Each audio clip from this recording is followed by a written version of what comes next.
everybody, how you doing? Pack opening addict, POA, Tom, whatever you want to call me. Just don't call me late for dinner. I feel like my channel is kind of I based it around the fun of cracking packs, and I love the game. I love playing the game, and I think we all love and reminisce the memories of cracking packs, right? So I base my channel around that, and I do that, and I guess you could say in a way I kind of stick to a little bit of the lighter side of MTG, and it's kind of what I do. And the way I do look at it is there's enough channels out there that continually rail on a lot of the terrible business decisions that are taken on. And I don't know, I just don't feel like I necessarily have to comment on that because that's not really what my channel is. Obviously, I made the video for when they first, I think I was one of the first out there too. I'm kind of proud of that little rant, but it was a rant. It was a rant on Magic 30 and how they, when they announced it and what they were doing, that I thought it was a giant missed opportunity. I didn't necessarily hate the idea of the product. It was another collector edition. I don't even think that's that bad, right? Even though, yes, I've called it a proxy, and I will continue to call them proxies because they are. They're not playable cards, unless you're a really chill group, which I do tend to be a kind of a chill thing. Maybe when it comes to those, I'm kind of like, I'd rather you get that proxy from anybody else that it didn't cost you $1,000 for a pack or for 4 packs. Then I'm good. Go to Sweet Proxy Artists and get stuff. They do better work anyway. But yesterday into today was funny time, and I feel like I have to say something because I don't know. I feel like I have a little bit better understanding of the realities of a publicly traded company versus some other people. Unfortunately, or fortunately, depending on however you want to look at it. It didn't sell out yesterday. That was legal speak. And I've got a few things here. I'm just going to open these as I talk a little bit here. That was legal speak. That was worded very specifically to say the sale was over and that they pulled it. Now the question is why? Why did they pull it? And it's clear. That became extremely clear, and anybody who thinks otherwise, it wouldn't be worded that way. Okay, that again, legal speak. You have to understand business legal speak. If it's sold out, and they ran a big event, they would celebrate that. Okay, they would celebrate the heck out of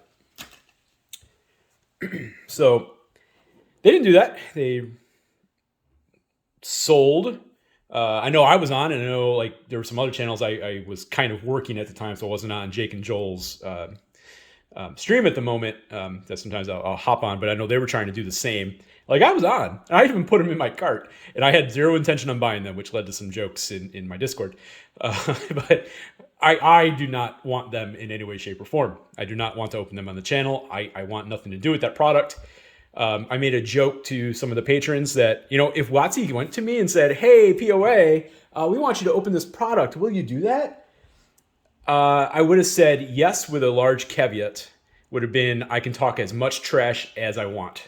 Which, of course, then they wouldn't say yes, because what would be the point? Because I would do that. I would talk all the trash about it as I open it. It actually would have been, to me, a really funny video. But lost opportunities. I'm definitely not paying $1,000 for that opportunity. Period. Not happening. So, I feel like I'm just on a tangent again here. Going back to the sale and going back to everything. So it didn't sell out. People were adding them to their carts, which means in the Wizard system or in that scale fast, I think, it's showing that there's traffic that are adding it to the carts.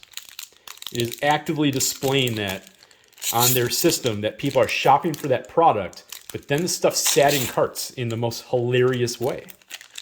Now, I'm going to go into what I think they did, but nonetheless, they were seeing that, which led to their second part of their comment about if you had any trouble buying the product, please reach out, or something to that extent, whatever it was that they said. Because they saw all those people add it to their carts and none of those people bought anything. I love you, Magic community. I'll still go back and say that this set has united both the collector, the player, and the middle ground more than any other product that could have ever have been created. Well done on that. Well done. Well played. But this is what I think is going on. I have nothing. This is just me kind of knowing some of the business decisions that go into these matters. And again, they sit at those tables and they try to do a strategy planning session. Hey, Chetmir's guarded. Okay. Yeah. Well, yeah. But anyway, kind of opening a pack. What the heck? I guess I'm making this kind of a combo video here of a random pack opening. Oh, I know it's not worth money, but Professional Facebreaker does work. All right, that was a cool pack. Anyway, so here's what I think's happening. They're okay if it doesn't sell out in one massive batch. What they're not going to do, though, is leave it sitting there collecting dust online for sale. They have the product. They already printed it, right? Because then people want to compare it to the heads I win. It's not the same thing. Like, they've already printed this. It's done. They already know the quantity that they have.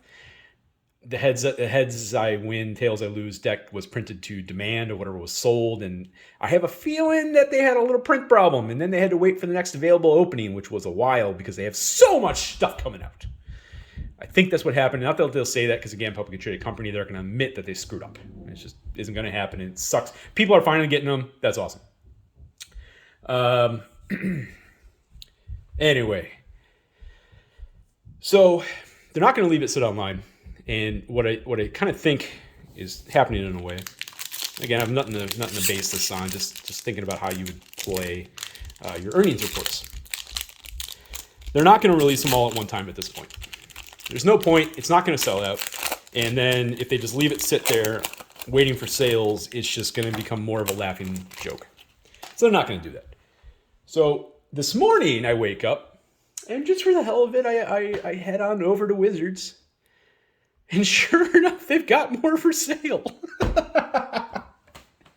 And then a little time goes by, and then some glitch happened where people then could no longer actually add it to their cart. Yet it didn't say it was like sold out or anything. You just couldn't add it to your cart.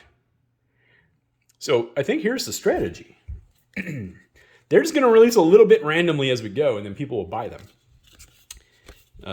Or they hope people will buy them. You know what? I do think there's actually people that are going to buy them. But, okay, we got a textured Raven Man. Nice. Reaver Cleaver. That's a sweet pull. Anyways, where was I at? See, I shouldn't open cards at the same time. I'm gonna get too caught up in the opening of the two Ramses and Anointed Priestkeeper. Well, not a bad pack because of the Reaver Cleaver, but that's all right. Anyway, so this is a supplemental product to their bottom line, meaning that they're not going against this product last year. You're always going against last year, right? In fourth quarter, Bro is performing what appears to be extremely well. And they are going against Midnight Hunt and Vow. So you're going against two of the worst performing sets that I can even begin to think of. And you have a set that, again, I don't have numbers, but I just see what appears on the surface. It appears it's performing as well as Kamigawa. Like, it seems to be doing actually pretty good. Like people are digging the Vow, and you can kind of tell when anytime you have something like that where a lot of the singles actually go up after release, and we are seeing that with Vow. We're seeing that with Bro. There are a whole bunch of singles that actually have gone up. So there was an initial crash in the first 2 days, and then already things have been like there's two uncommons in the set that are like over $1 already, and not including the artifacts. People are digging Bro. And they're buying it. And Wizards' fourth quarter over last year, just based on Bro, is going to be successful. So in an earnings call at the end of the fourth quarter, Bro is going to be a smashing success. They don't even need all this money from the 30th anniversary proxies. They don't need it. So that begins another question. Is the new strategy, and maybe this wasn't the strategy to begin with, it could have been though, it could have been, are they going to release small quantities at a time for sale to A, try to create a FOMO around it? Whether or not successful, that's not what I'm getting into an argument about. I don't think it will be personally. I don't know where the market is. As I said in my previous video, Whales already have Power 9, so in real duels. So why are they going to drop this much? Like you released the product at the highest secondary value. You can't do that if you're trying to create FOMO. Okay, it's kind of a collectible 101. If you release it yourself at the highest price point so you can collect the max profits personally as a company, you actually are going to slow down the sales of the product, right? You got to find that middle ground between people thinking that there is value in that product to buy it, and still collecting your share of the change. And I know a lot of people are going to hate that I'm talking about this, but that's the way products work, people. I'm not reinventing the wheel here. It's just economics 101. So the new plan, and I this is what my bet will be, is we're going to see little periods where these are on sale all the way through January, February, March, who knows when. Why? They could use this as supplemental additions onto their bottom line that is essentially that product is going against nothing, right? So it's just straight, you can pretty much call that product straight profit, really, frankly, at that price point. You got a broker's term. Yeah, so they're going to release little bits, Titan of Industry, and Shakedown Heavy. Ugh, rough pack. That's right. So they're going to release little incremental amounts, which then will add little incremental amounts into the different quarters to help buoy if they do have a set that flops. Honestly, from that perspective, that's actually a really good business decision, assuming it sells, right? The other part is to try to create some FOMO around it, which does not exist currently. It is very clear out there in the Magic space, and there are many of us all at the same time who are like, this product is an absolute joke. This is terrible. I want nothing to do with it. Why the hell would I spend my money on that? I wouldn't, when I could buy a box of Bro. Hey, I could actually go buy a real dual land for like the cost of a pack. Or 2 packs, depending on the dual land. Or 3 packs, and if you want an Underground Sea or whatever, you know what I mean. But that's the point, right? So I think that's what's happening here. It's not sold out. It's clearly not sold out. And again, it was available again this morning, and people were actually able to check out. And then it was all of a sudden gone because I think they sold through a quantity in which they had hoped to sell or planned to sell. One of the two. Hoped/planned. And they probably did. And I don't know how much that is. I don't know how much they let out there into the world. Nobody will outside of Wizards. So whatever that strategy became, none of us will know. I should pay more attention. This is actually a product I want to open. Is that a Verdant Catacombs? Of course it is. Of course it's a Verdant Catacombs. I always get Verdant Catacombs, but that's awesome. It's kind of a joke. I've got more Verdant Catacombs than I know what to do with. Shardless.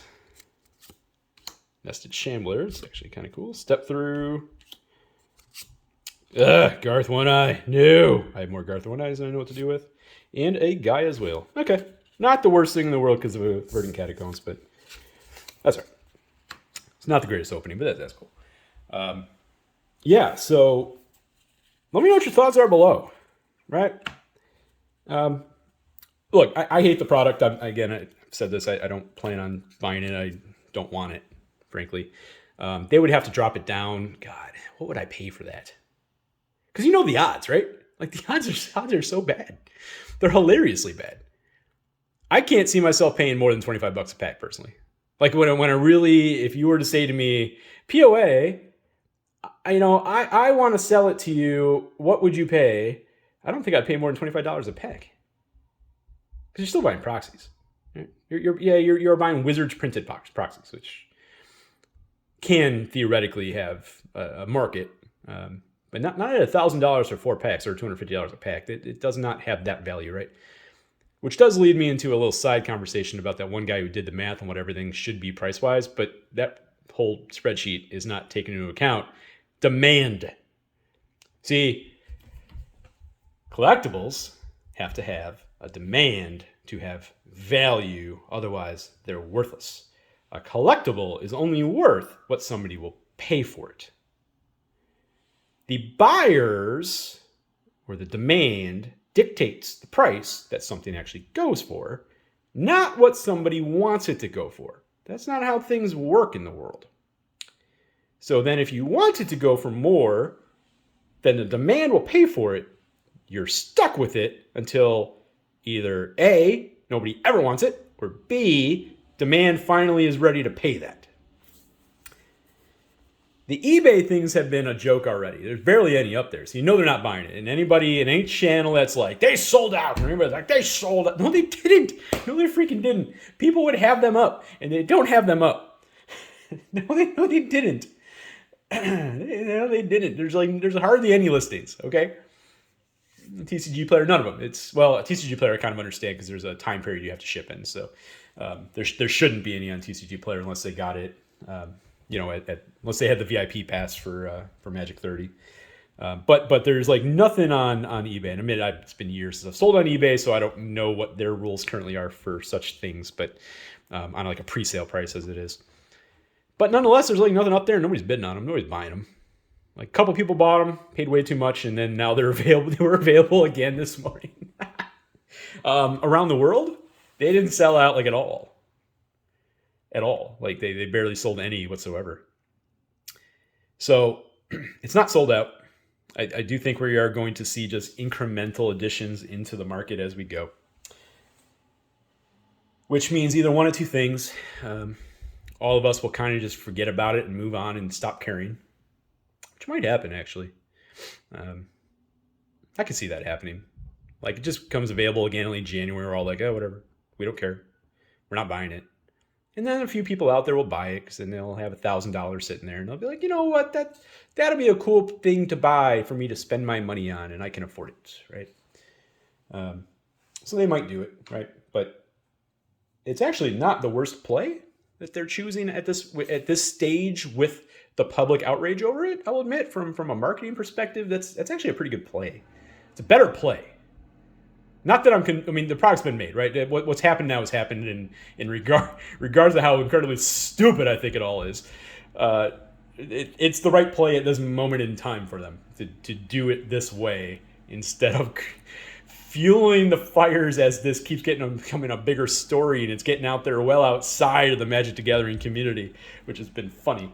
That I even had a friend who has nothing to do with Magic reach out to me like, hey, what's the deal with all this? And I'm like, oh boy. Do you really want to know? I mean, it's a story. And they're like, nah, not really, actually. I'm like, great.